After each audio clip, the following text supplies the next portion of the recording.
திருச்சி என்றாலே திருப்புமுனை என கூறியுள்ள தாவேகா தலைவர் விஜய், பெரியார், அண்ணா, எம்ஜிஆர் உள்ளிட்ட தலைவர்கள் நேசித்த இடம் திருச்சி என பேசிக் கொண்டிருந்த போதே திடீரென ஒலி வாங்கியிலும் ஒலிபெருக்கியிலும் தொழில்நுட்ப கோளாறு ஏற்பட்டதால் தொண்டர்கள் எதுவும் கேட்க முடியாமல் கூச்சலிட்டனர். ஒரு சில மண்ணை தொட்டா ரொம்ப நல்லது,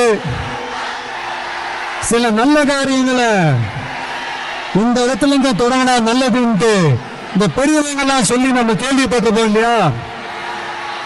அந்த மாதிரி திருச்சியில தொடங்கின எல்லாமே திருப்புமுனை அமைன்னு சொல்லுவாங்க. அதுக்கு நிறைய எக்ஸாம்பிள்ஸ் இருக்கு. லைக் அறிஞர் அண்ணா அவர்கள் முதல்ல தேர்தலில் நிக்கணும்னு நினைச்சதே திருச்சியில தான். நான் சொல்றது 1956ல. அதுக்கப்புறம் புரட்சி தலைவர் எம்ஜிஆர் அவர்கள் அவருடைய முதல் மாநில மாநாட்டை நடத்தினதும் திருச்சியில தான். நான் சொல்றது 1974ல. அந்த மாதிரி திருச்சிக்குன்னு நிறைய வரலாறுகள் இருக்குது.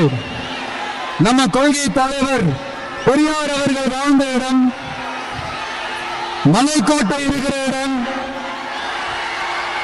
கல்விக்கு பேர் போன இடம், மதச்சார்பன்மைக்கும் மத நல்லிணக்கத்திற்கும் பேர் பெற்ற இடம், கொள்கை உள்ள மண் இது.